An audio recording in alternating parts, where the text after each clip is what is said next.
ज्ञान का तो एक अथाह सागर है, एक अनंत है, अनंत पथ है। इस जीवन में हम पूर्ण साधनाएं संपन्न नहीं कर सके तो अगले जीवन में जहां हमने छोड़ा है उसके आगे बढ़ सके, क्योंकि ये जो इस जीवन का जो ज्ञान है वह उस जीवन में स्मरण रहता है। यदि वो प्राणात्मा और जीवात्मा पर हमारा नियंत्रण होता है, गर्भ पर हमारा नियंत्रण होता है, गर्भ में जन्म लेना हमारा नियंत्रण होता है, और जन्म लेने के बाद गर्भ से बाहर आने की क्रिया का हमें नियंत्रण रहता है। इसलिए इस अमृत साधना का भी हमारे जीवन में अत्यधिक महत्व है, क्योंकि अमृत साधना के माध्यम से हम जीवन को छोड़ नहीं पाते, हमारा जीवन पर पूरा अधिकार रहता है।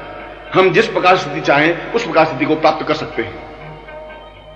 प्रत्येक पुरुष और स्त्री को अपने जीवन काल में जब भी समय मिले, जब भी अवसर मिले, अपने गुरु के पास जाना चाहिए।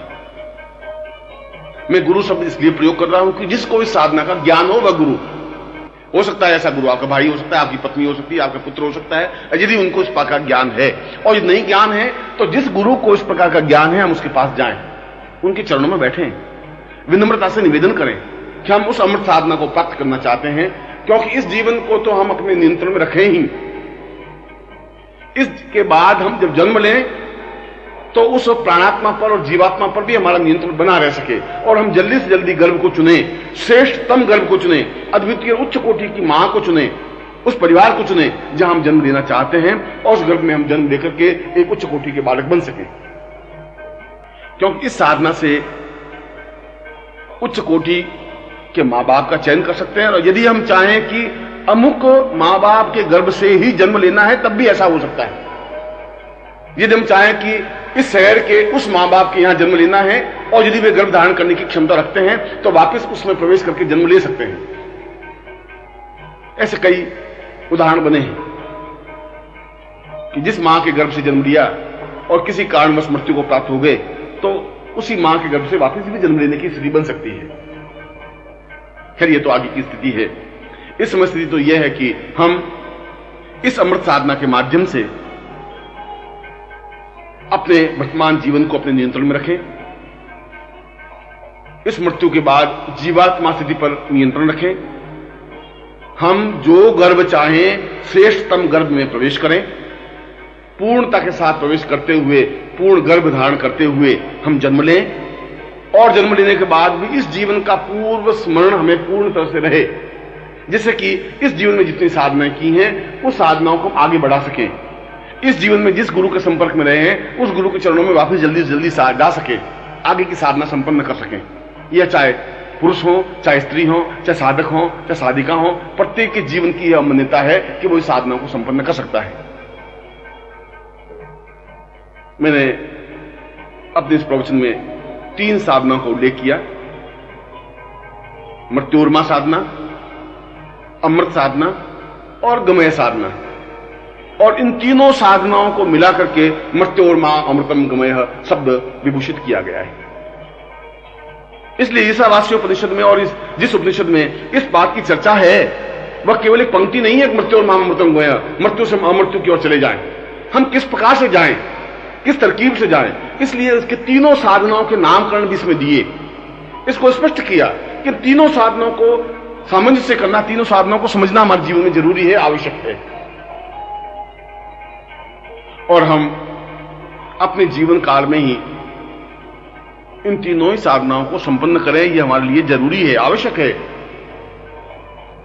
और जितना जल्दी हो सके इस साधनाओं को संपन्न करें, जितना जल्दी हो सके अपने गुरु के चरणों में बैठें, जितना जल्दी हो सके उनके चरणों में अपने आप को निवेदित करें, अपनी बात को कहें, उनको स्पष्ट करें कि हम क्या चाहते हैं, और वह जो समय दे, वह जो परीक्षा ले हम परीक्षा दें, वह जिस प्रकार से हमारा उपयोग करना चाहे हम उपयोग होने दें, मगर उनके चरणों में लिपटे रहें, क्योंकि हमें उनसे प्राप्त करना है अद्भुत ज्ञान, अद्वितीय ज्ञान, श्रेष्ठतम ज्ञान। बहुत कुछ खोने के बाद बहुत कुछ प्राप्त हो सकता है। यदि आप कुछ खोना नहीं चाहें और बहुत कुछ प्राप्त करना चाहें, ऐसा जीवन में संभव नहीं हो सकता। अपने जीवन को दांव पे लगा करके प्राप्त किया जा सकता है। यदि आप जीवन को बचा रहे हैं, जीवन को बचाते रहे और बहुत कुछ प्राप्त करना चाहें तो ऐसा संभव नहीं हो सकता। इसीलिए इस उपनिषद काल में इस मृत्योर्मा अमृतम गमय से संबंधित कुछ विशिष्ट मंत्रों का प्रयोग किया।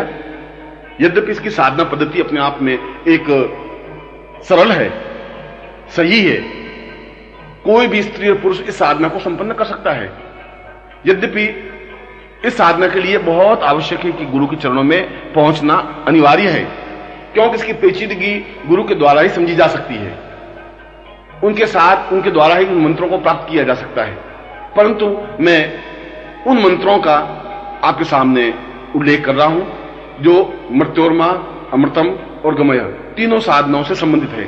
जब नित्य इन मंत्रों को हम एक बार श्रवण करते हैं, तब भी हमारे जीवन की चैतन्यता बनती है, तब भी हम जीवन में उत्थान की ओर अग्रसर होते हैं, तब भी हम ऊंचाई की ओर अग्रसर होते हैं, तब भी हम मृत्यु पर विजय प्राप्त करने की साहस और सक्षमता प्राप्त कर पाते हैं, और तब भी हम उस मृत्यु से अमृत्यु की ओर अग्रसर होते हैं, जहां मृत्यु हम पर झपट्टा नहीं मार सकती, जहां मृत्यु पर हम पर दबोच नहीं सकती, जहां मृत्यु में मार नहीं सकती, समाप्त नहीं कर सकती, और हम जितना वर्ष चाहें, जितने युग चाहें जीवित रह सकते हैं।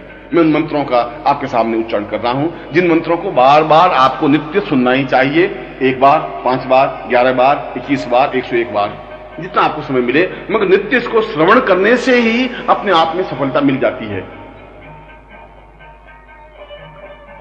ओम परो वतं वै सदां सचैतन्यो प्रमथमयि पूर्वाः सदौ वै सदं मृत्योर्मां पूर्वाः शतं सहस्रियै सह दिवौ सचैतन्यतां प्रवै स पूर्वाः क्रियमाणा यदां सैर्गां युतवौ सदैवों सां पूर्वाः अमृतं सचैतन्यतां स प्राणोः प्राणतमं प्राणश्चैतन्यतां सह क्रियै स पूर्वाः क्रियौ पूर्वतं परं पूर्वदमदं स गमयतैर्वां प्राणोर्वै प्राणः जीवोत वै सह जीवदां वदां स क्रियै स चैतन्यतां स पूर्वै सह प्रियै स पूर्वदां सदा सदै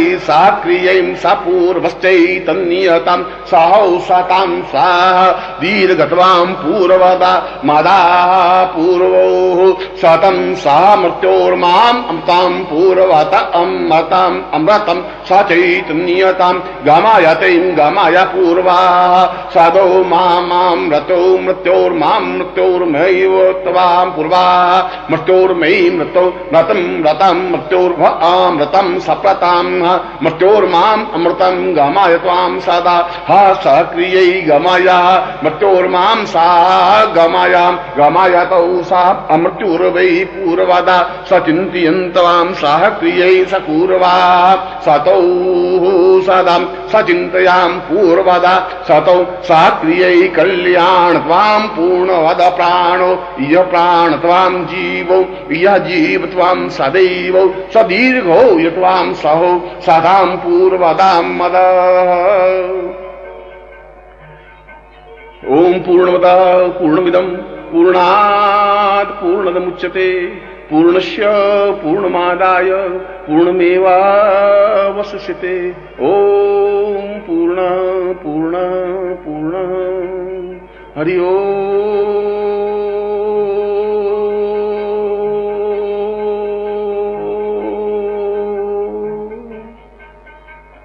इस प्रवचन में मैंने आपको उन दुर्लभ मंत्रों को स्पष्ट किया जो अपने आप में गोपनीय रहे हैं। इन मंत्रों का प्रयोग किसी पुस्तक में या वेदों में तुम्हें नहीं मिल पाएगा, किसी शास्त्र में और किसी धर्म ग्रंथ में भी नहीं मिल पाएगा।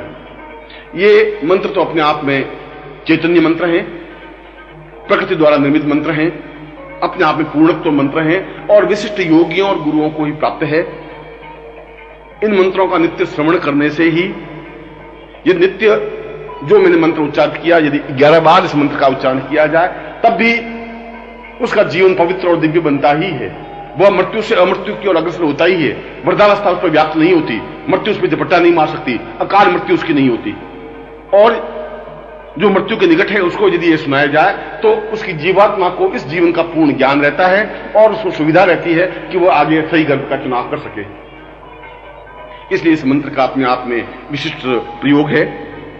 और साथ ही साथ मैंने बताया कि यदि हमें नवीन विश्व, नवीन सृष्टि की रचना करनी है, नवीन युग मानव बनाना है, नवीन मानव को जन्म देना है, तो फिर हमें मृत्योर्मा साधना संपन्न करनी पड़ेगी, अमृतम साधना संपन्न करनी पड़ेगी, गमय साधना संपन्न करनी पड़ेगी। और ये आप लोगों का सौभाग्य होगा कि आप जीवन में ऐसा निश्चय करें। ये आप लोगों का सौभाग्य होगा कि आप निश्चय करके अपने गुरु तक पहुंचे, आप में ये चैतन्यता पैदा हो, आप में यह भावना पैदा हो कि हमें इस साधना को संपन्न करना ही है। और ये आपका सौभाग्य होगा कि गुरु इस बात को स्वीकार करे कि आपको ये साधना दे या इस साधना को संपन्न कराए, और इस साधना को संपन्न करके आप अपने इस जीवन को भी और आप आगे के जीवन को भी अपने आप में पूर्णता दे सकें, जीवन की पवित्रता और चेतना को प्राप्त कर सकें। और सबसे बड़ी बात की, जो हम निरंतर मृत्यु की ओर बढ़ रहे हैं, जो हम निरंतर शमशान की ओर बढ़ रहे हैं, हमारा प्रतिपल प्रतिक्षण इस बात से आशंकित है कि कभी भी मृत्यु को प्राप्त हो सकते हैं। उस मृत्यु के भय से हम मुक्त हो सकें, उस अकाल मृत्यु से मुक्त हो सकें और जीवन में पूर्णत्व, देहत्व, चेतनत्व प्राप्त कर सकें। मैं आपको आशीर्वाद देता हूं कि आपका जीवन पवित्र, दिव्य